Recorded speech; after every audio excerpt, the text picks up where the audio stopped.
to be his assembly. This is where he addressed his people. This assembly hall actually had 100 pillars. Can you imagine? It must have been absolutely fabulous. And in the far end there used to be the Mahanami Dibba, where the king and his family would go up and greet the idol of the goddess. And this area where I'm standing right now is where the king sat to address his subjects. I can tell you, it feels like a mighty powerful spot. I feel like the king of the world. Or is it queen? I'm going to go with king. It sounds more powerful. I'm the king of the world.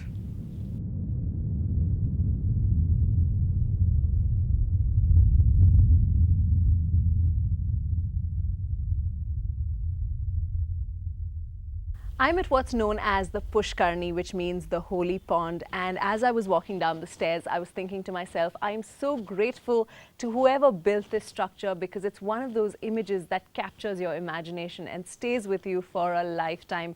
The only word I can think of is beautiful, and even that seems like it's not enough. What a lovely idea, a step tank to reach the water where royalty rather would go and have a dip before they went to the Lakshmi temple that's just ahead. Apparently during the time of Diwali, as a lead up to Diwali, the entire tank would be lit up with oil lamps, and I must say I can imagine how absolutely splendid it must have looked. I just feel completely at peace sitting here at the Pushkarni. Any journey to Hampi, even the shortest, truly is one for the soul. And now from Hampi on to some killer rocks. Well, that's the only way to describe Chitradurga.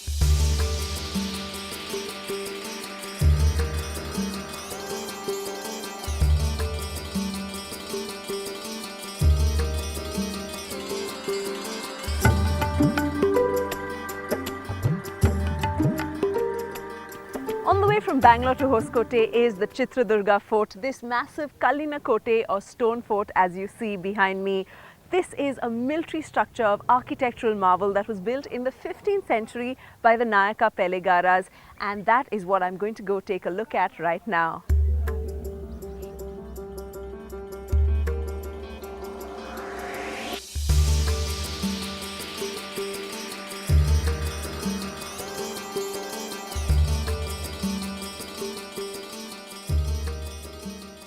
As you can see behind me, the fort and the boulders form such a pretty picture against the sky, and that's the reason this is called the Chitradurga fort, because this image forms a natural artistic picture.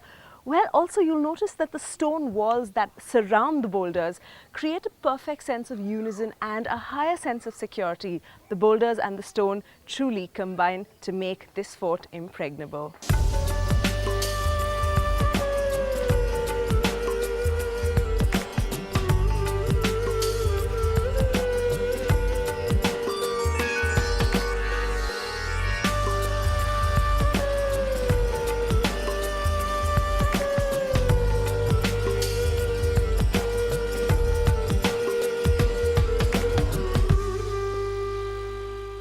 Once you get to this spot, you're almost amidst 8 temples.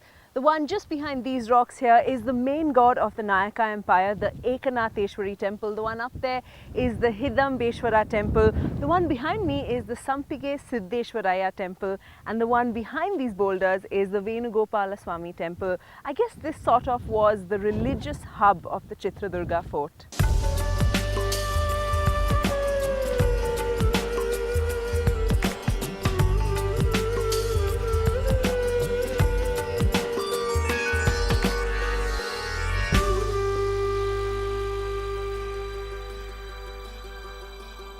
I've been sitting around in Chitradurga fort wondering about all these big boulders and who would ever be able to climb it. And then I meet someone who changes my idea of what a boulder really is and how high it is. The modern day monkey man. Hey Raja. So Raja is going to do something that I have never ever thought was possible. Go right ahead.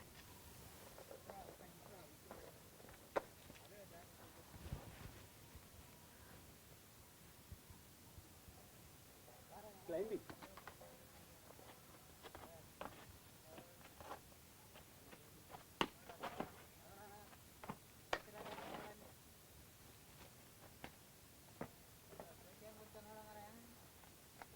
Oh my God.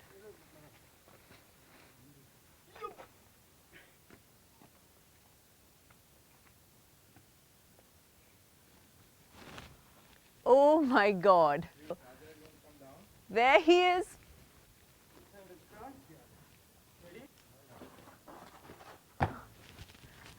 Wow.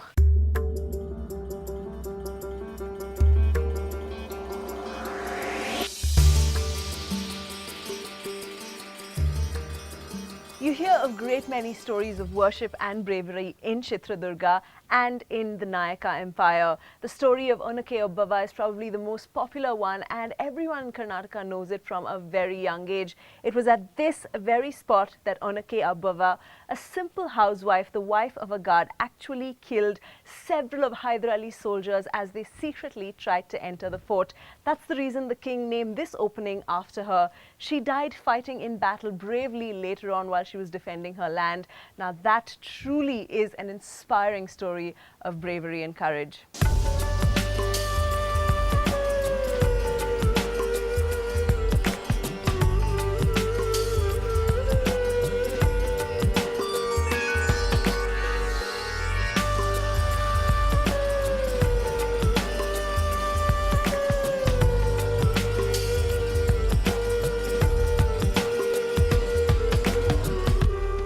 Now we're off to Dandeli to experience the wilder side of Karnataka.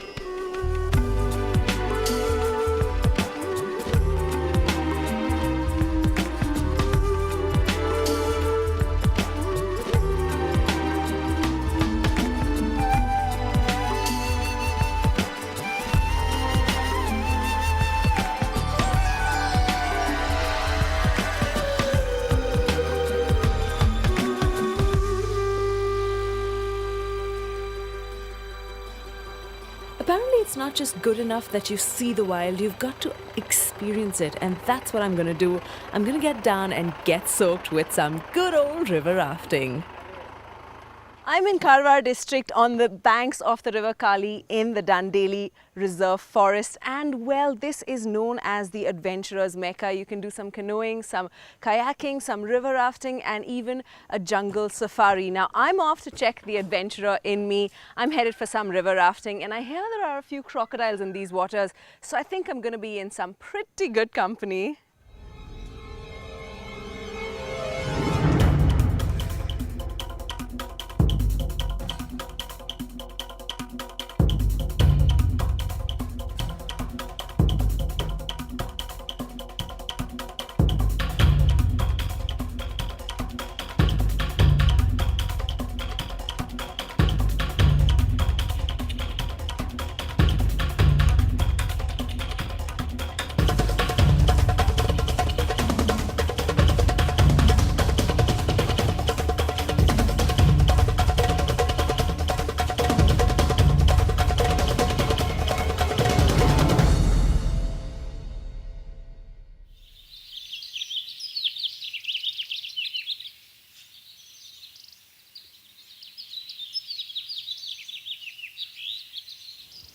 This is such a fabulous spot. It's called the Sanmugam Sunset Spot, and from here you can see 5,000 square kilometers of the Dandeli forest range, out of which 475 is the sanctuary. When you look at this, the depth of this, the magnitude of this, it's just unbelievable how incredibly large this area is and how many ranges of forest you can see, and the fact that it's so dense, is so green, is so rich.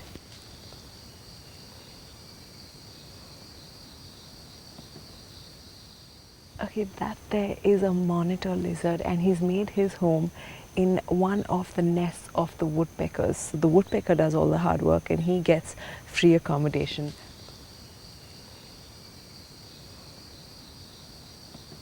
Now, monitor lizards are known for the amazing grip they have, and it's believed that back in Shivaji's time, these lizards were used to climb the walls of these really big forts because of the kind of grip they had, hence helping Shivaji win more battles. That's just incredible.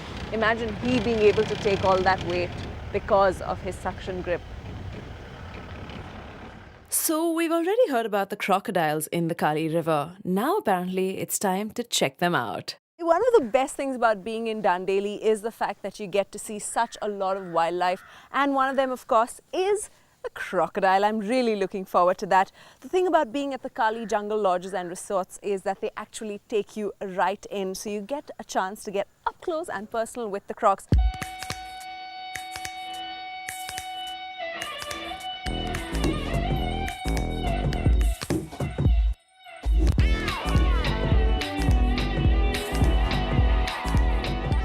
In this stretch that I'm currently traveling on, it's a 3-kilometer stretch. Apparently there are up to 200 crocodiles. That is a really, really large number. We just spotted our first crocodile and my God, was he magnificent. Such a huge creature. Apparently he was 12 feet long. Now that's a really big croc. I can't believe I'm still actually in these waters.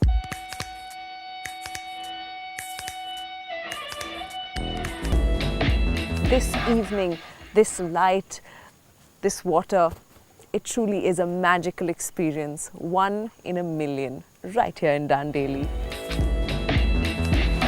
Now on from the wild to something even wilder, only this time it's on the seaside.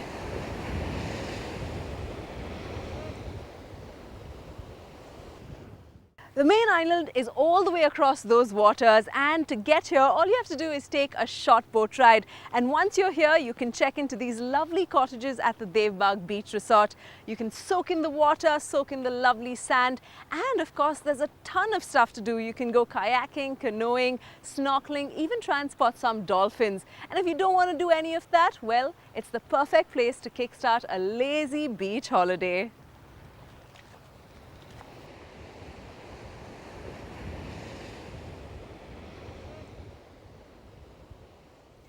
It's just a short walk from the jetty to the cottage, and I must say it sets the tone so brilliantly for a great holiday.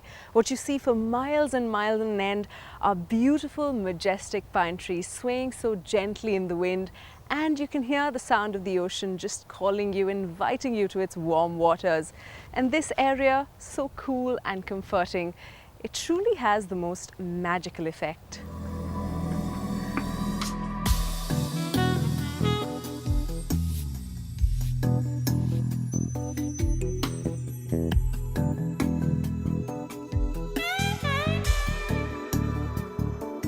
Being in Devbagh is like being in your own private beach. It's just miles and miles of the ocean and pine trees behind you. You can do whatever the heart pleases, and there's not a soul to stop you.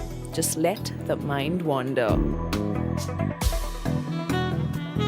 After the wide, expansive beauty of Devbagh, just before we headed off to the beautiful, famous Om Beach, one quick pit stop at the Yana Rocks. Just 60 kilometers from Karwar district, the Yana Rocks are natural formations of black crystalline limestone, and legend has it that these form the images of Shiva and Parvati. I'm telling you, this is a must-do for all you trekking enthusiasts.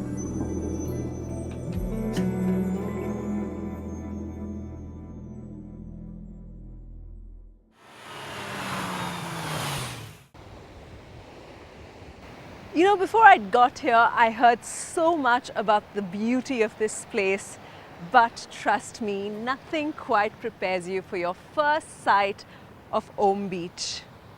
Gokarna, of course, has an angle of spirituality, being the place of Shiva, and Om Beach, placed here, sounds about right. All of your senses just open up when you see this. The vastness of the water, the greenery, and you're taking it all in, and that's the only way to do it here at Om Beach.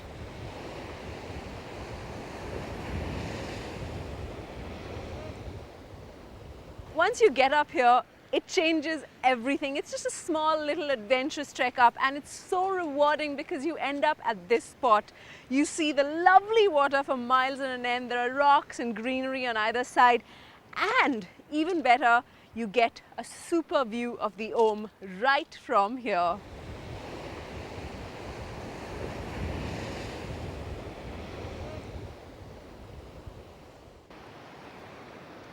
When you're finishing off a day at Om Beach, you get to see a beautiful sunset and so many other beaches just a couple of minutes away. There's so much to enjoy here. The serenity and the quiet of this place just gets to you in the nicest way. What I like most about this is that I started off on a spiritual trip and I have had that experience.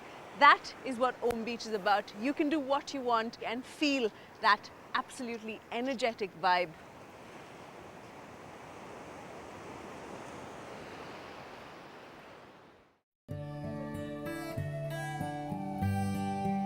After visiting the land of Shiva at Gokarna, it's time to actually visit Shiva, and that too more than a life-size one, while he watches over the entire coast at Murdeshwar.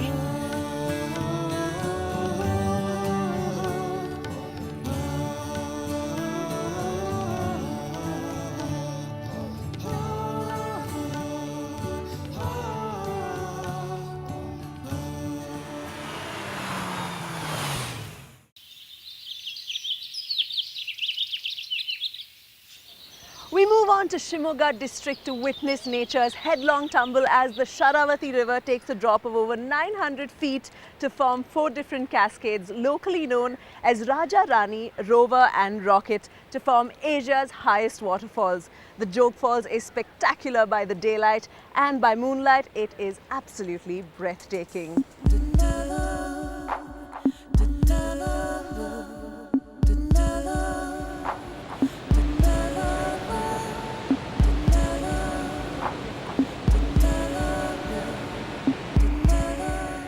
I'm at the opposite side of the falls and from here you can almost reach out and touch the water, but I suggest you not. It's like you're sitting on the throne of the Raja, that's the falls behind me. It's a beautiful sight. You get to see all 4 falls and a bit of the mist as well, but trust me, it's not a sight for the weak-hearted, yet it is brilliant.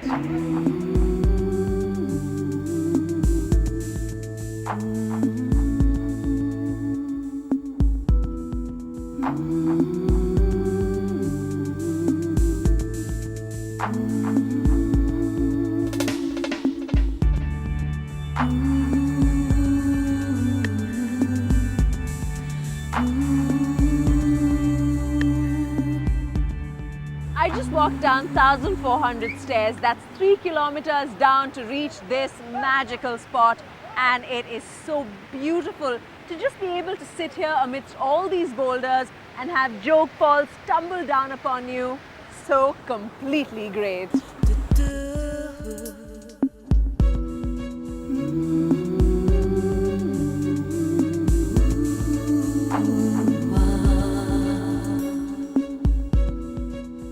I'm here at the base of the Jog Falls. This is where all the action is. It's incredible. I'm standing right under Rover, which is 968 feet high, and the water here is about 100 feet deep. Can you believe that? I'm really freaked out, but it's so beautiful. The wind, the water blowing in this direction, the greenery, it's all so worth it. The fun of being in Jog Falls is getting completely soaked in this fashion. After a day of being completely soaked in, it's time to move on from nature's high point to the high point of Karnataka history.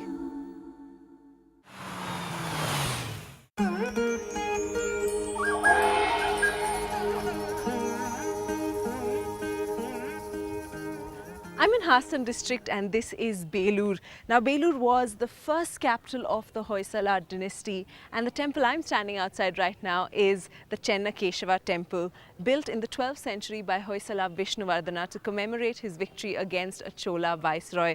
Now this temple is called the Chenna Keshava temple because of the idol of Lord Vishnu that resides inside. It's supposed to be an exquisitely handsome one, which is why it's called the Chenna Keshava. Keshava being one of the 24 manifestations of Lord Vishnu. When you look at this temple, you will be completely in awe of its architecture. Truly is remarkable. You'll be taken in by the execution of idea and creativity, by the stories that every corner tells you, and just by the definition of the carvings that have been done on the soapstone of this structure.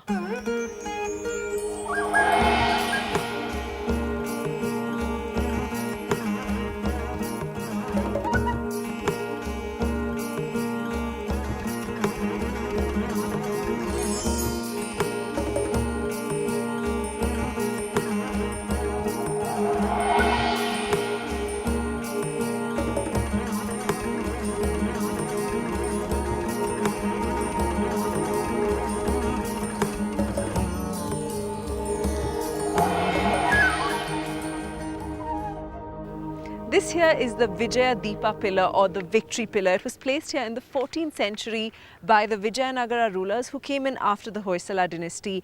And now this one is a monolithic pillar and it's about 35 feet high and 15 tons. That's how much it weighs. So the incredible thing about this is the fact that on one end it doesn't touch the surface at all. And that's where this paper comes into play. I can actually slide an entire sheet of paper right under this pillar. Can you believe it? All the way from there right up to there. Unbelievable.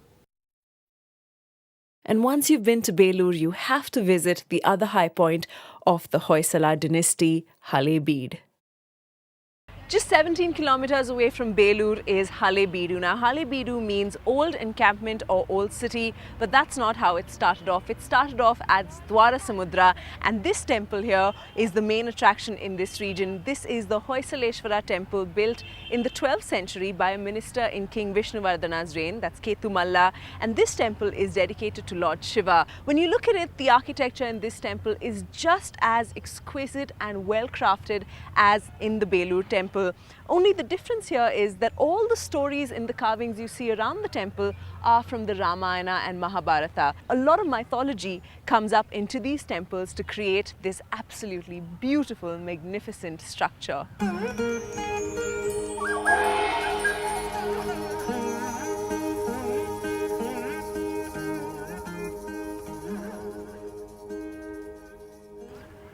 What's incredible is that the stories that are told on these walls, it's like reading the book itself. Every detail, every character, every characteristic trait is so well depicted.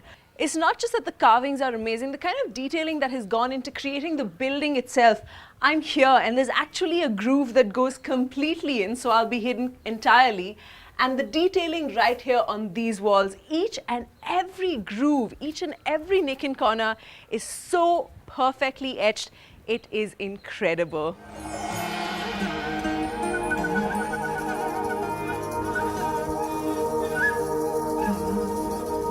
Moving on from the magic of the Hoysala district to India's highest monolith, the magnificent Gomateshwara at Shravanabelagola. I'm in Hassan district on my way up to the Gomateshwara at Shravanabelagola. This is the Vindhyagiri range, and right from here, right from this very rock up to the Gomateshwara, it's all just one stone. Isn't that incredible? Well, the Gomateshwara is one of